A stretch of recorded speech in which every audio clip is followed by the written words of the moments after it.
Por unanimidad, la Cámara de Diputados aprobó el proyecto de Ley Nacional de Medicamentos, conocida como la Ley de Fármacos. Vamos a conversar sobre este tema y otros en CNN Chile junto al Ministro de Salud, Jaime Mañalich. Ministro, muchísimas gracias por acompañarnos. Hablemos primero de los temas prácticos de esta ley aprobada. ¿Cómo se va a fiscalizar primero quién la receta? El médico, efectivamente, aparte del medicamento que él quiere recomendar, ponga el equivalente en genérico.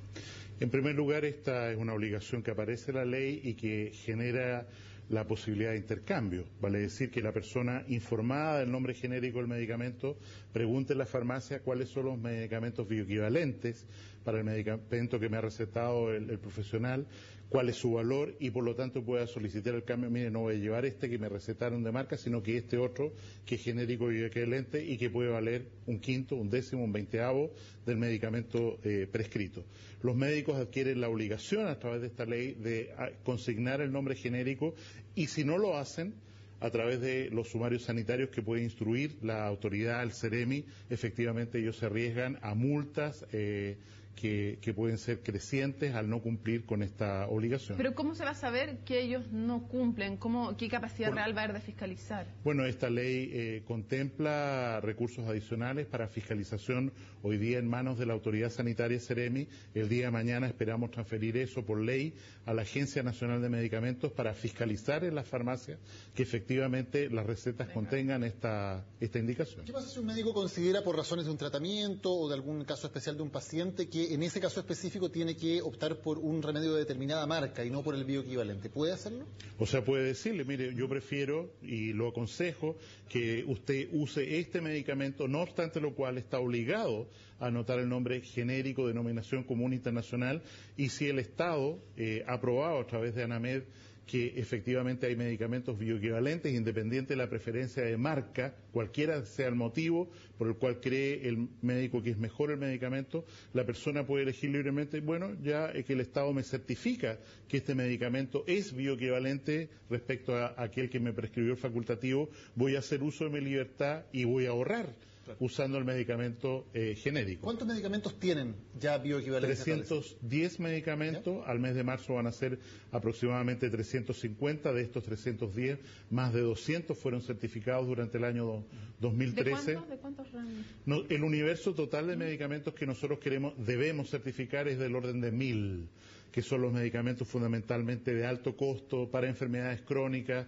que no hay elasticidad al precio en el momento de que yo estoy obligado a consumirlo todos los días para mantener una salud adecuada. ¿Qué pasa si yo voy a la farmacia y me dicen, justo se nos acabó el bioequivalente? Bueno, eso se supera la ley, porque el presidente de la República o la presidenta de la República hace una exigencia que se llama petitorio mínimo, donde se obliga a las farmacias a tener un stock de todos los medicamentos bioequivalentes, de manera tal que esa respuesta se transforma en un delito en la práctica y es denunciable o inspeccionable por la autoridad sanitaria y eventualmente multas, denuncias a la justicia y cierre de las farmacias si efectivamente incurre en esto que hoy día es tan frecuente, que es yo voy y me dicen sí, existe un medicamento, pero no lo tenemos y le ofrecemos este otro, porque ese otro significa una utilidad muy sustantiva para la cadena farmacéutica en cuestión. Ahora, otra de las cosas que aprueba esta ley, pero falta todavía el reglamento, es lo de la venta unitaria, que a uno le den justo las pastillas que uno necesita y no más que esas, como suele ocurrir ahora. ¿Desde cuándo va a poder comenzar a regir? Porque como falta el reglamento, esto no empieza inmediatamente. Sí, la ley fue despachada hoy día por el Parlamento, va a ser firmada por el Presidente de la República y enviada al Contralor General, espero la próxima semana, y por lo tanto debería estar publicada esa ley a través del diario oficial en el mes de marzo, digamos, en el peor de los escenarios.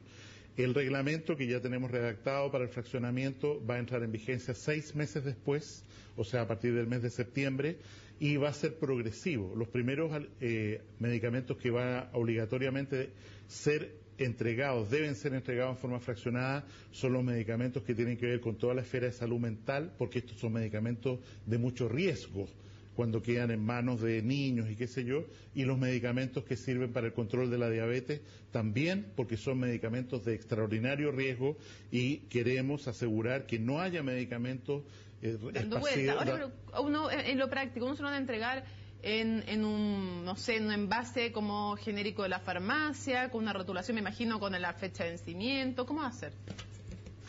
Aunque no venía preparado.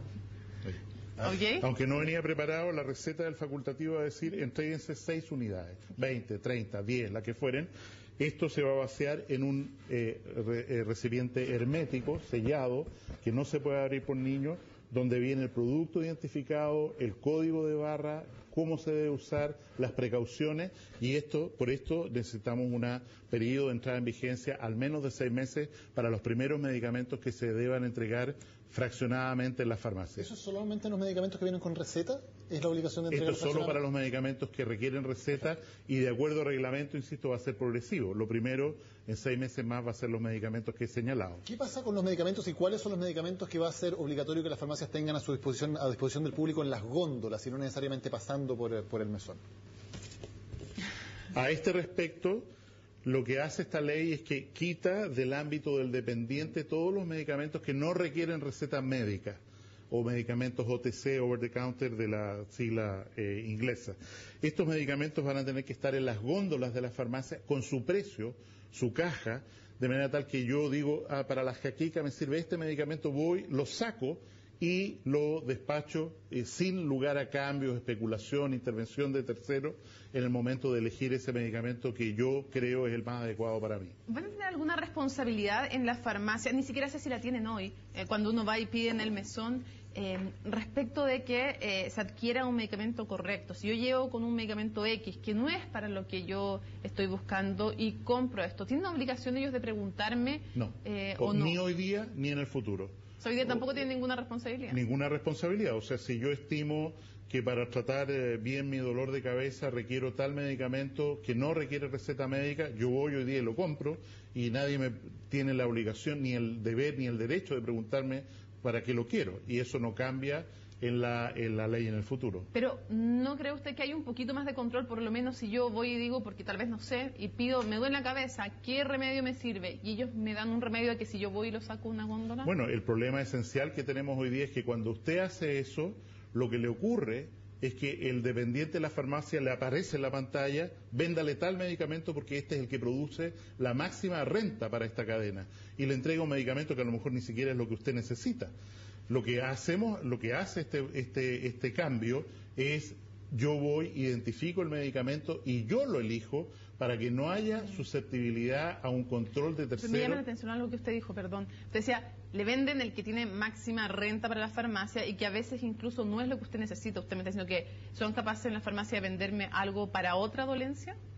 O sea, son capaces hoy día, y ese es el problema de la canela, que queda tan estrictamente prohibida en esta ley, son capaces de que a usted le vendan un medicamento incluso diferente al que usted anda buscando para lograr la máxima renta de la cadena farmacéutica. No para otra cosa, no es que me estén vendiendo, no es que sean capaces de venderle al dolor de guata lo que es para la cabeza. Por supuesto. Ya, okay. Ministro, como médico, ¿no le preocupa que este tema de que estos medicamentos se vendan en góndolas pueda tener un efecto en la automedicación que sea excesivo?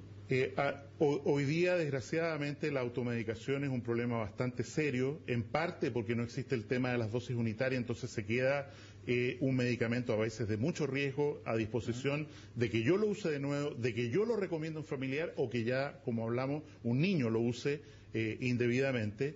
Y en ese sentido, esta medicación, esta automedicación responsable, que es lo que tiene que venir con esto, nos parece un camino mucho más seguro para prevenir ese tipo de riesgo. Hoy día usted puede comprar un medicamento que no requiere receta médica y comprar múltiples cajas, por ejemplo, paracetamol, que es un medicamento que en alta dosis es potencialmente tóxico para el hígado y puede producir una hepatitis fulminante. Hoy día no hay ninguna limitación para que usted adquiera las cantidades de paracetamol de manera tal que... Pero tampoco la va a ver.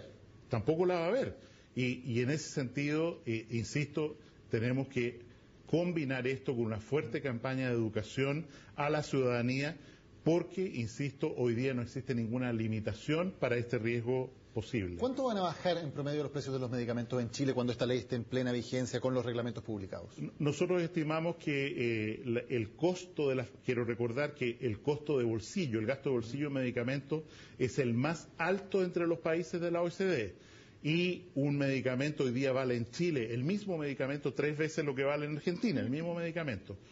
Esta ley, iniciada en moción parlamentaria y corregida por una gran moción sustitutiva del presidente de la República, por una gran indicación sustitutiva, debería producir una disminución de este gasto al menos de un 50% en la canasta de las familias chilenas.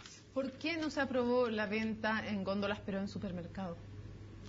Esa fue una indicación que se introdujo en un momento determinado, que fue rechazada en la Cámara de Diputados, que no fue repuesta en el Senado y en definitiva no forma parte de este proyecto. Sí, pero no me está diciendo el fondo, lo que estoy preguntando es si fue muy fuerte el lobby de las farmacias. Fue tremendo. ¿Y usted atribuye a eso que no se haya aprobado? Yo creo que este proyecto de ley en muchas etapas estuvo influenciado por el lobby de distintos agentes, al punto que la discusión de este proyecto llevó a la reactivación de la discusión del proyecto de ley de lobby. Este proyecto llevó a la discusión de nuevo de la ley de lobby, que ojalá se apruebe en definitiva. ¿Por qué? Porque en todas las instancias estuvo presente el lobby de la industria, el lobby de los laboratorios, el lobby internacional, para que este proyecto terminara de una u otra manera, y creo que es bastante señero que muchos parlamentarios hayan tenido la valentía de decir el lobby estuvo presente, fue escandaloso, lo resistimos y fuimos capaces de sacar adelante este proyecto de ley. ¿Y eso atribuye específicamente el hecho que no se haya aprobado al lobby de las farmacias, que no se haya aprobado el tema de la venta libre de medicamentos sin receta en supermercados? Yo creo que influyó el lobby y que influyó también una cualificación sanitaria de que se vio allí que podría haber un peligro. Y en definitiva creo que el proyecto aprobado por unanimidad en el Senado y en la Cámara de Diputados es el mejor proyecto posible en este momento y es un tremendo avance para un tema muy sensible para la ciudadanía. Ministro, viendo con la distancia de los días que han pasado, ¿fue un error hacer una ceremonia para instalar una primera piedra en el Hospital de Puente Alto si las obras de construcción no se van a iniciar de inmediato? No, yo creo es otro tema completamente diferente, que el alcalde ahí cometió un grave error. Porque él sabía exactamente cómo era la carta Gantt, el hospital se está construyendo en este momento, sabía que íbamos a tener... Pero yo entiendo que lo que se está haciendo es la parte del desmalezado, se está construyendo la zanja, se puso la cerca, se están haciendo todas las obras de sondaje para ver el reforzamiento estructural. La construcción probablemente parte en marzo. En marzo, pero eso siempre se sabía que era así.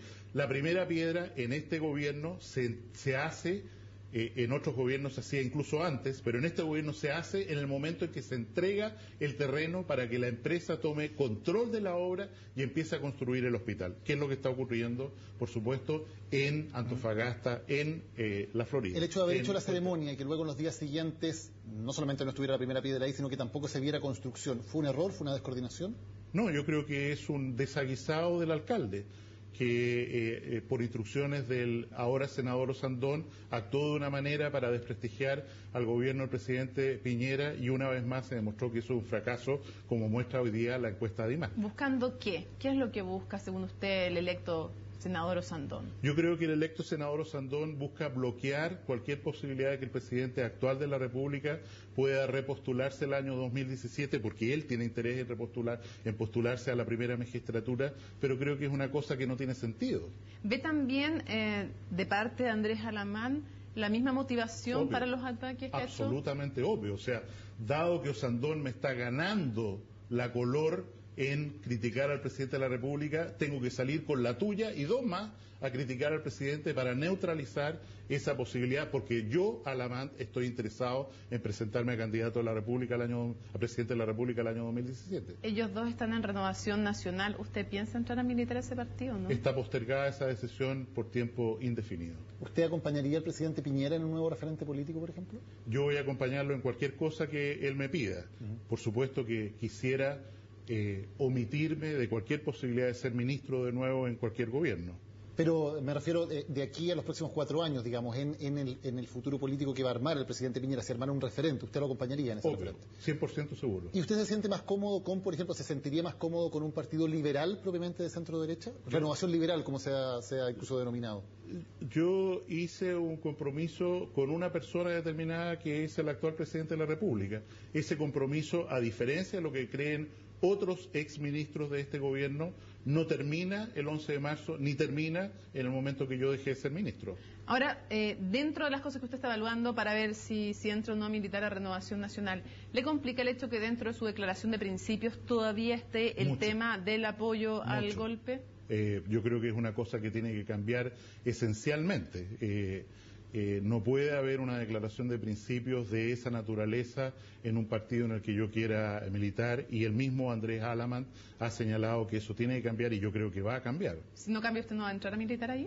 Yo creo que esa decisión está postergada hasta que haya mucha más claridad de agua en la piscina respecto a qué es lo que conviene hacer para apoyar, porque al final de cuentas yo no aspiro a ningún liderazgo ni nada que se le parezca, para apoyar desde la trinchera que me corresponda a un partido político. Yo creo que los partidos políticos son esenciales, creo que es extraordinariamente complejo que una persona que ha sido elegida en cuanto militante de un partido político abandone ese partido una vez elegido, y eso lo único que logra es destruir la institucionalidad partidaria, y creo que eso no es un buen camino. En el balance de los 4 años, ¿Renovación Nacional fue leal con el presidente Piñera?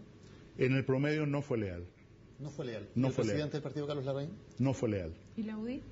Yo creo que paradojalmente resultó ser un partido mucho más leal con el presidente de la República, siendo no su partido, pero esa situación ya se había vivido con el propio Salvador Allende entre el año 70 y 73, que su partido político fue muy desleal con él, y el partido que fue más leal fue el Partido Comunista. ¿Le pasó algo parecido a lo que pasó a Allende con el PS y a Piñera con RN? Así es.